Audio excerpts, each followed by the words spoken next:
This is concerning because he sees a few brake lights. Traffic is obviously slowing down here.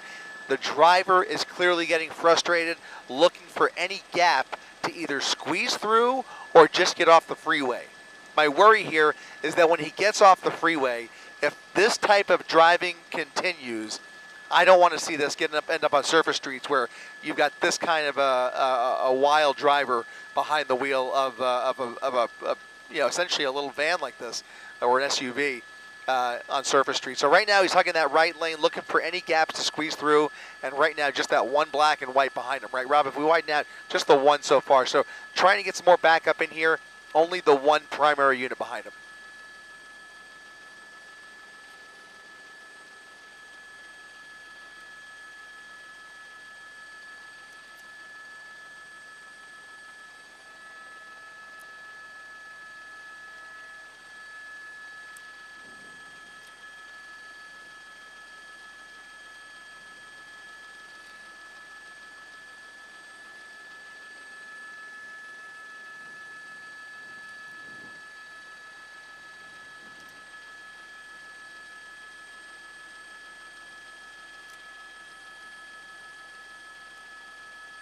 Yeah, you're right. He had a couple of opportunities right there to get off of the freeway. He didn't take any of them, and he is now fully committed to the westbound side of the 10 freeway. So he made his way down the 60 freeway into the East LA interchange, and through all those spaghetti lanes there, he's ended up on the westbound side of the 10 freeway, now making his way through downtown LA, where, as I look out the window from Air 7 HD, it only gets slower from here. This is still the time of the night where a lot of folks are heading home from downtown to the west side towards the 405 via the 10 freeway, and traffic in many parts are bumper to bumper.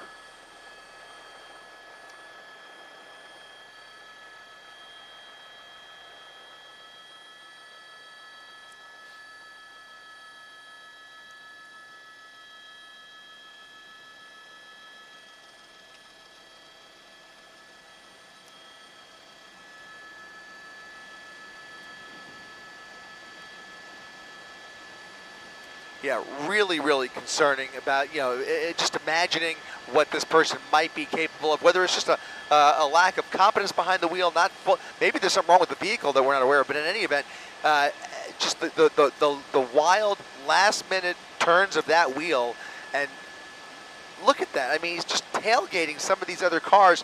He's obviously got pressure coming from behind him, lights and sirens blaring, traffic's only doing about 30 miles per hour. It would be great if it wasn't so busy, because then they could do a perfect pit maneuver. But with this kind of traffic, obviously that's pretty much off the table, and he's just getting too close for comfort to all of these other cars. Here's another one, a secondary unit joining the pursuit. So CHP now has 2 units in position. No helicopters yet. Incidentally, there is a helicopter on the way. CHP is now pulling up now. So CHP has a helicopter overhead, 2 ground units behind him. Here comes the night sun. You can see that light now pointing in his direction. So they're starting to zero in on him.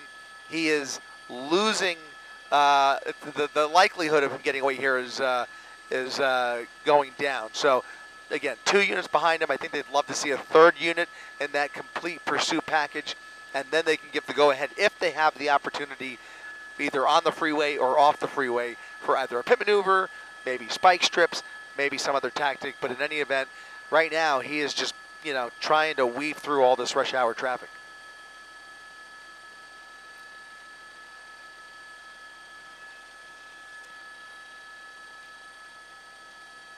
That was the 110. So he just went under the 110 freeway.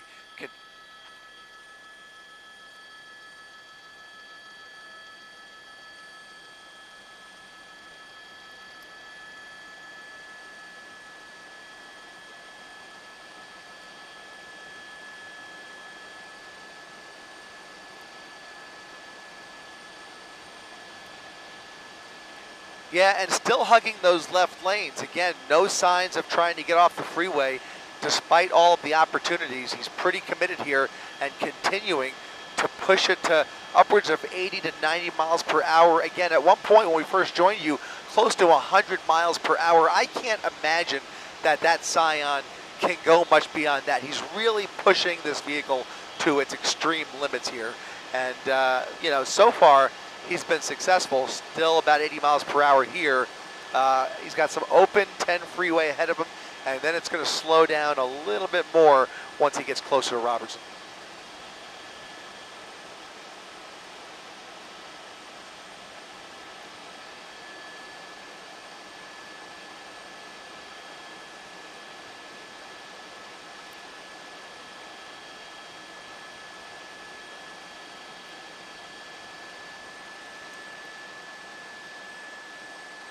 And you've got to wonder whether over the course of this pursuit, which has now been going on for at least 45 minutes or so, whether he has come in contact with anybody else. I mean, just judging by some of the really erratic moves we've seen and some of the really close calls, you at least have to wonder what transpired earlier on in this pursuit.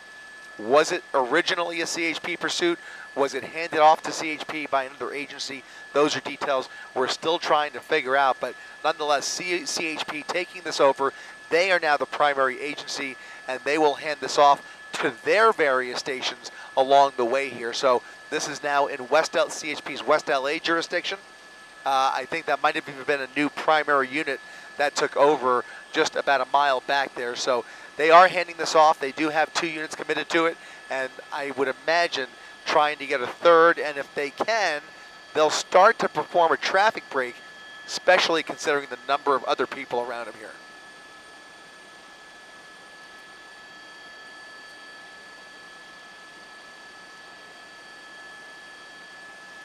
He could, yeah. He's now coming up, he's in basically, we just went through Mid-City. Now we're basically in West LA proper, and the next jurisdiction will be Santa Monica. If he continues to hug those left lanes, it'll take him all the way to PCH, and he could end up, you know, riding the beach up or down on PCH. We'll see here.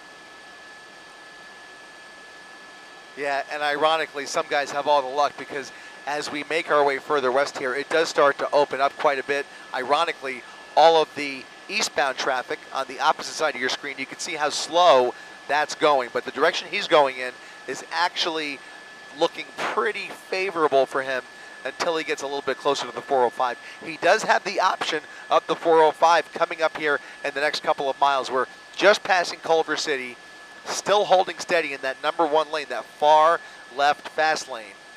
They're right behind him, but again, he's going to have some big decisions coming up here between Venice Boulevard, the 405, and then a few exits in Santa Monica before hitting PCH.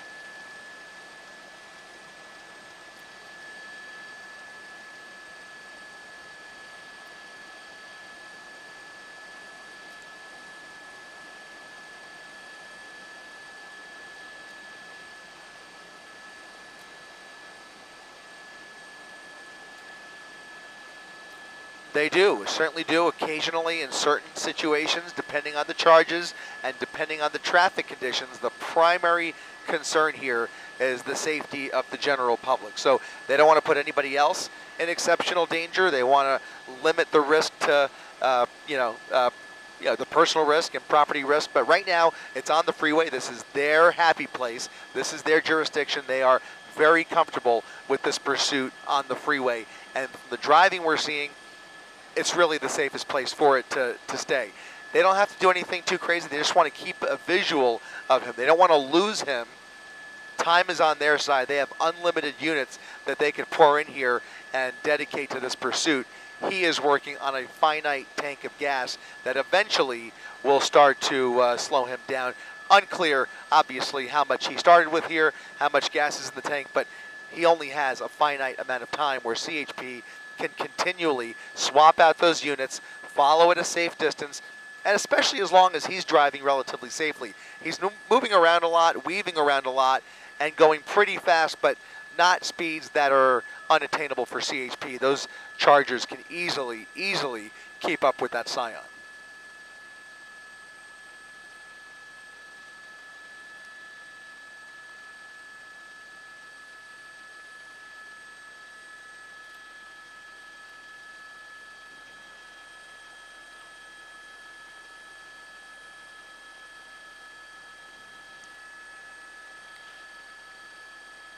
Yeah, some of that heavier traffic out of downtown LA really opened up for him. And I got to tell you, on most nights, this side of the 10 freeway is not normally this empty. But as I mentioned, some guys do indeed have all the luck. And certainly it seems to be his lucky night here in West LA. We're now coming up on the 405 freeway. That's important because he's not even showing a sign of shifting over to the right. Certainly appears as if he's going to go over the 405.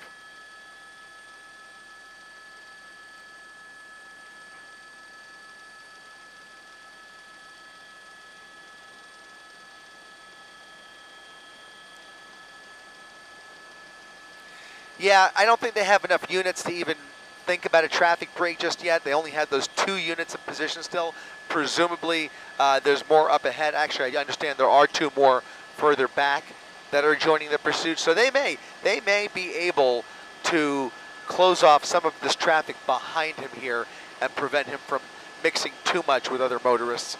But at these speeds, it's a little bit difficult, and you know, there's just enough moderate traffic ahead of him where, you know, shutting off the freeway and closing off entrance ramps is a little bit difficult without enough manpower.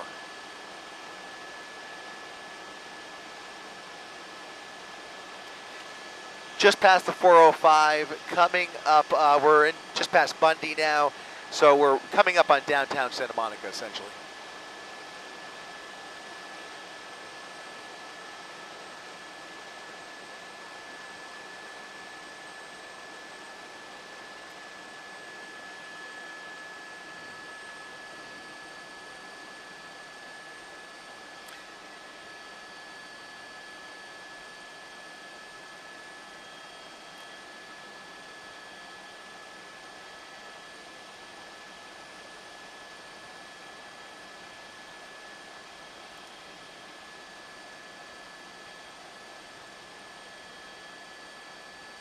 It does. PCH is a state road, and that is certainly CHP's jurisdiction. So he's going to move through Santa Monica into Pacific Palisades, assuming that happens, assuming he takes us through the McClure Tunnel onto PCH. He'll move through Santa Monica, up through the Pacific Palisades, and then they have the option of continuing the pursuit.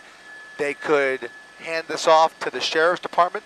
They have their Lost Hill station up there. They're well equipped to deal with this, or they can keep the pursuit in CHP's hands here. So they have the option at their disposal. They could. I have a feeling they're going to follow this to the end, especially, you know, with the driving we're seeing here.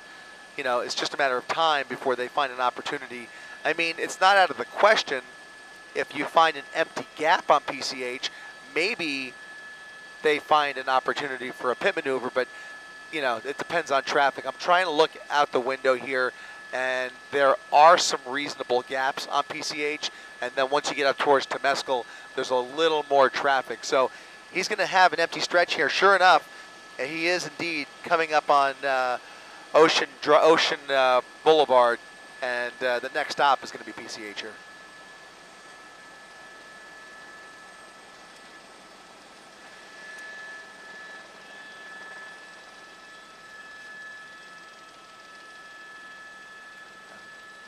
It's a good question. Certainly something you don't see on the freeway, but now that we're getting off the freeway, PCH has very few exits. It's a great place for a spike strip attempt as long as you can, you know, aim it directly at him and not involve any other motorists. So there are a few other cars that might complicate things. There's one unit up ahead here. maybe waiting. No, he's writing a ticket for somebody else. Never mind. There's another one, though. There's another one coming up here that might be setting up for something. There's a gas station along PCH here. He's got his lights flashing. Not sure if he is involved in something else or perhaps setting up for that spike strip, which I got to say, David, this would not be the worst place in the world for a spike strip if they had the space. Ocean Avenue, that's the bottom of the incline, the bottom of the Santa Monica incline, continuing on PCH, northbound PCH, right through that intersection.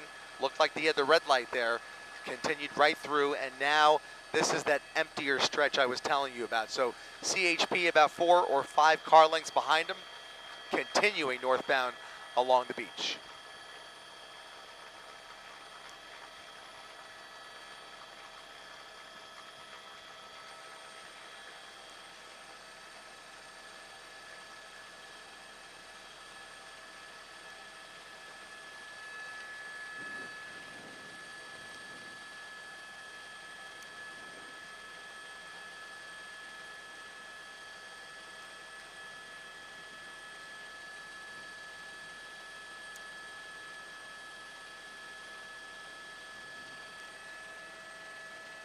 And there are occasional lights like this one right here. He's got the red light going right through the red light.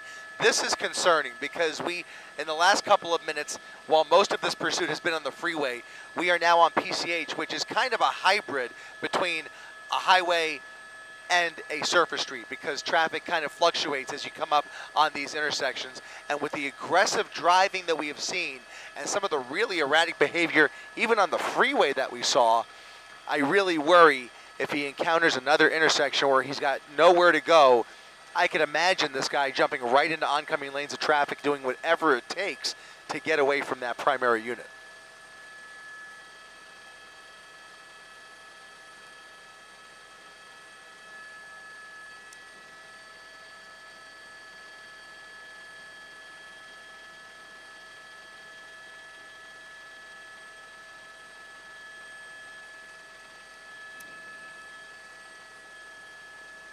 Yeah, it is definitely darker than the freeway, but it's, I mean, it's darker, but it still has lights. I mean, there are lights up and down PCH to a point until you get further up into Malibu, then it gets much darker, obviously. Right now, we're still in the Pacific Palisades area.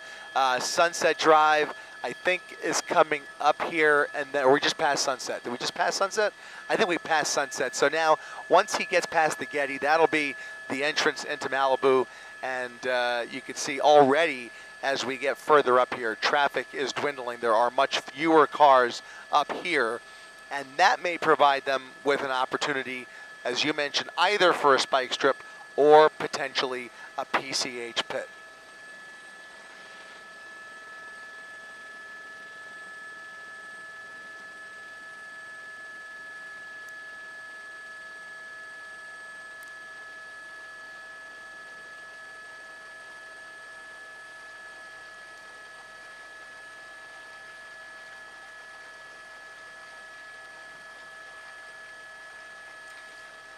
Yeah, a little bit of shoulder action there. That shoulder is not reliable. There are portions of PCH that have a shoulder, and then there are portions where it is just dirt or rocks. So as he's making his way further up here, just trying to weave through traffic, employing that shoulder where he can.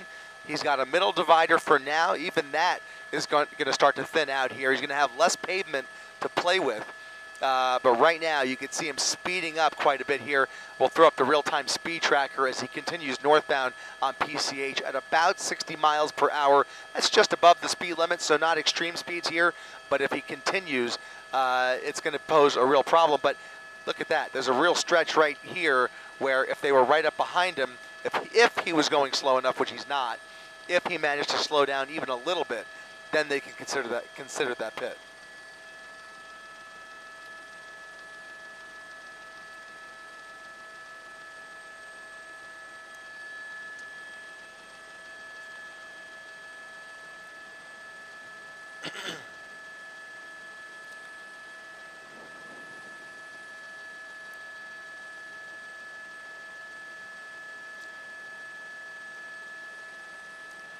I'm going to ask our photographer, Rob Gluckman, to widen out just a little bit. I think those primary CHP units, they have indeed pulled back. So you still see the night sun, but those CHP ground units have now pulled back almost completely, leaving it to CHP's helicopter to basically track him. So this goes to what you were talking about earlier, Colleen. They have now made a fairly conscious decision to pull back on him, maybe take a little bit of pressure off, and let the helicopter do some of the work here, especially along PCH where, you know, you don't want to get anybody hurt, you know, with the little traffic that there is here.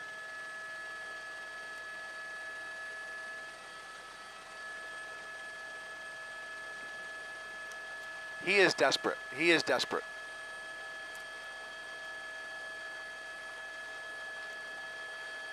Look at this, 2 cars here. You're going to see, they want to get out of his way. He's looking for any space to squeeze through. And what they hope when they pull back like this and they kind of leave the driver to his own devices, pull back those primary units to kind of take some of that pressure off, the hope is that the driving slows down, the composure behind the wheel improves, and that the driving becomes a little bit less erratic and less dangerous. Right now, it's kind of a coin toss. I can't tell whether he's really taking that opportunity to take a deep breath and calm down.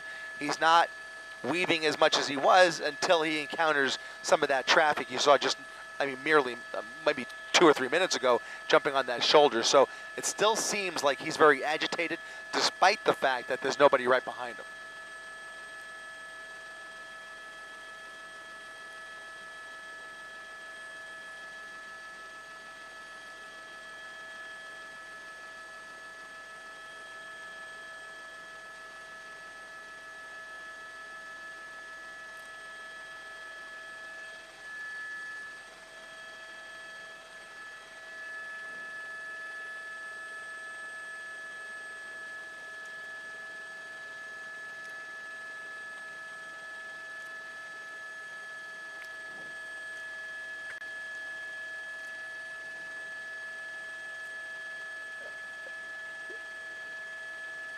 They just turned it off, David, and they have officially 1022'd the pursuit, which means they are now canceling the pursuit. They are dedicating their resources elsewhere, and for the time being, it appears this person is going to get away. We are asked often how many of them get away. Well, this is one of that roughly 30% who is encountering a lucky night here. They did give the option to the LA County Sheriff's Department to pick up the pursuit. They have declined. So the Sheriff's Department says we're not interested. CHP says we have other things to take care of. And it looks like this guy is getting away. What I'm looking for now is, again, to see now that that decision has been made, now that the flashing lights are off and the helicopter is pulled off, does the driving change? And it looks like it has a little bit. He's slowing down a little bit, kind of sticking to one lane, not nearly as aggressive as he was, but just knowing what this guy's capable of, it's still very concerning to have somebody like this driving up PCH like this. But in any event, law enforcement making the decision that this one just was not worth it.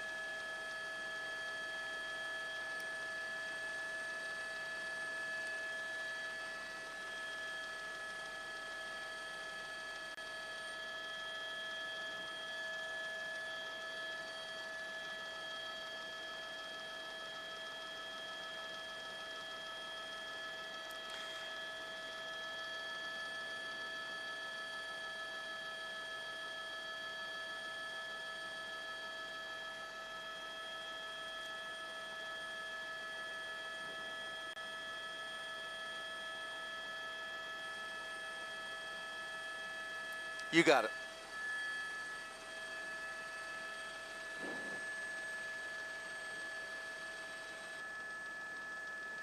You got it. Thank you.